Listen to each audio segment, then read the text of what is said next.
ভারতবর্ষে মুসলিম শাসনের ইতিহাসে মুঘল যুগ এক গৌরবোজ্জ্বল অধ্যায়। আর ভারত ইতিহাসে যে সকল সম্রাট শ্রেষ্ঠত্বের আসন পেয়েছেন মহামতি আকবর তাদের অন্যতম। বাবর হতে বাহাদুর শাহ পর্যন্ত সবাই কম বেশি শিক্ষিত। ব্যতিক্রম কেবল আকবর।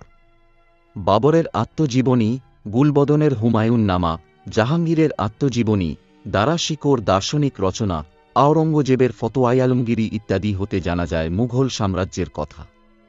আর ব্যতিক্রমী আকবর ছিলেন নিরক্ষর।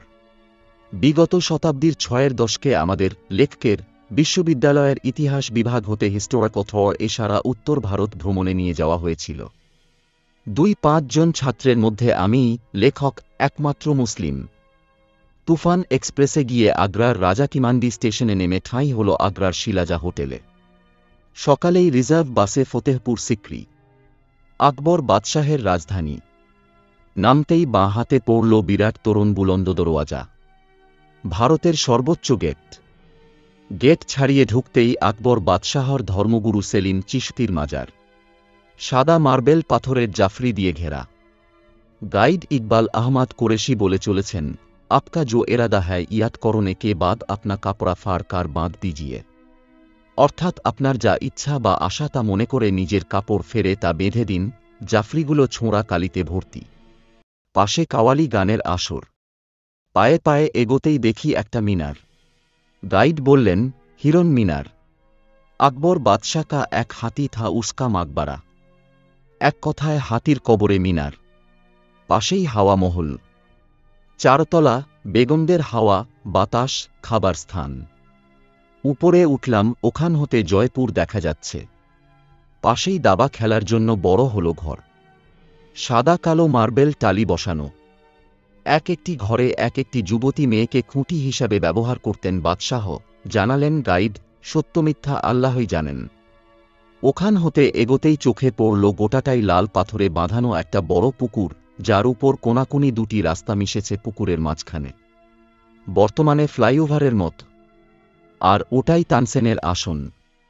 পুকুরের পাশে বাদশাহের আকবরের কবরের উপর আগ্রার উপান্তে নির্মিত বিশাল সমাধি সৌধ সিকান্দ্রা, যে কবরের উপর পরবর্তীকালে জাঠেরা লাঠির বাড়ি মেরে প্রতিশোধ নিয়েছিল, এবং পরবর্তীতে মমতাজের কবরের উপর 2 কোটি ব্যয়ে 2,000 শ্রমিকের 2 বছরের ফসল কবর কেন্দ্রিক তাজমহল, সবই স্বচক্ষে দেখেছিলাম সেদিন।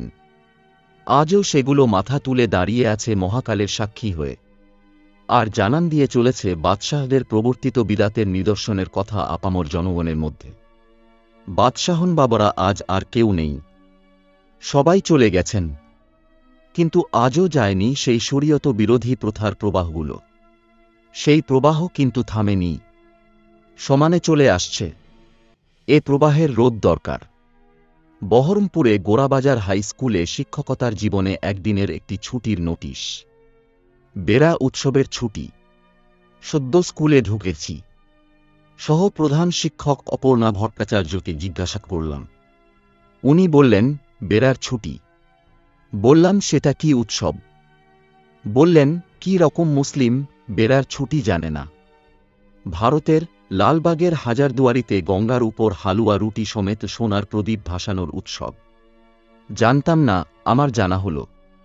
আজও আমাদের জেলার পাথর চাপুরিতে মাহবুব শাহের মাজারে সাজদাহ চলছে। মেয়েদেরকেও এলোচুলে সাজদা করতে দেখেছি।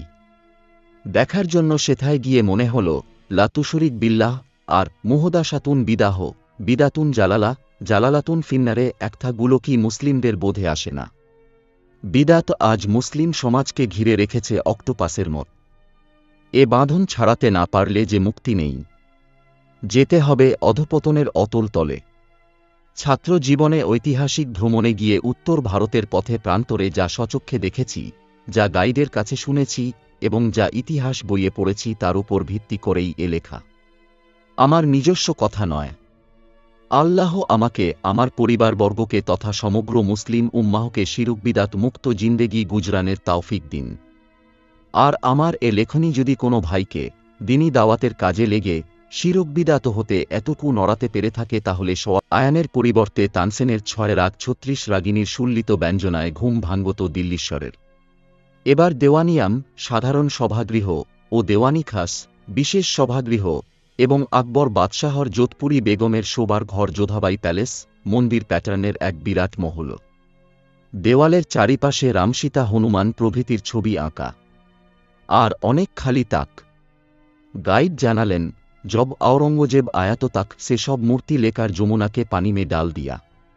অর্থাৎ যখন আওরঙ্গজেব আসলো তখন সে তাক থেকে মূর্তিগুলো নিয়ে যমুনার পানিতে ফেলে দেয়। অমুসলিম সহপাঠীদের মধ্যে কেউ কেউ অশ্লীল মন্তব্য করে বসল। আর আমি মর্মে মর্মে দহন জ্বালা সহ্য করলাম। একমাত্র তাই। আর বলতে ইচ্ছে জাগল, হায় মহামতি, তুমি না মুসলিম, কিন্তু বলতে পারলাম না। ঐতিহাসিক পার্সিভাল স্পিয়রের মতে আকবর তার রাজনৈতিক স্বার্থ পূরণের জন্য দ্বীন-ই ইলাহী প্রচার করেন। দরবার হলে সভা বসত। সব ধর্মের ধর্মগুরুরা সেখানে উপস্থিত থাকতেন। আবুল ফজল, বীরবল প্রভৃতি মুষ্টিমেয় কয়েকজন এই ধর্মমত গ্রহণ করেন। বাদশাহ পাগড়ি ও আংটি দিয়ে শিষ্যদের গ্রহণ করতেন এই নতুন ধর্মে। জোরাষ্ট্রীয় ধর্মের প্রভাবে আকবরের সূর্য উপাসনার কথাও জানা যায়। 1579 খ্রিস্টাব্দে এক আদেশ নামে মহজর জারি করেন। এর সার কথা, ইসলামী শরীয়তের ব্যাপারে উলামাদের মধ্যে মতানৈক্য দেখা দিলে সেখানে বাদশাহের ব্যাখ্যাই চূড়ান্ত। ধর্মের উপর আকবরের আক্রমণে বাংলাবিহারের মুসলিম প্রধানগণ শঙ্কিত হয়ে বিদ্রোহ ঘোষণা করেন। তিনি কঠোর হাতে দমন করেন এই বিদ্রোহ। ঐতিহাসিকদের ভাষায় দিল্লীশ্বর বা জগদীশ্বর বা অর্থাৎ দিল্লীশ্বর তখন জগদীশ্বরের সমানাধিকারী। বিগত শতাব্দীর 60-এর দশকের প্রথম দিক। ভর্তি হয়েছি মাওলানা আজাদ গভর্নমেন্ট কলেজে, অজপাড়া গাঁহতে। 11 ক্লাস পাশ করে। গায়ে কাদামাটির গন্ধ নিয়ে পড়াচ্ছেন ইংরেজিতে ইতিহাস। তৎকালীন দিনে বাংলা ছাড়া সব বিষয়ই পড়ানো হতো ইংরেজিতে। সব বোধে আসছে না। বুঝলাম তিনি বলছেন, আল্লাহু আকবার মানে আকবরই আল্লাহ। নাউজুবিল্লাহ। সভয়ে উঠে দাঁড়িয়ে বললাম, স্যার, তা নয়। আল্লাহু আকবার মানে আল্লাহ শ্রেষ্ঠ। তিনি পড়াচ্ছিলেন ঐতিহাসিকদের ভাষায়, দিল্লীশ্বর বা জগদীশ্বর বা, তার মানে তো তাই হয়। হুমায়ুনের কবরের উপর নির্মিত সমাধি সৌধ দিল্লিতে, আকবরের কবরের উপর আগ্রার উপান্তে নির্মিত বিশাল সমাধি সৌধ।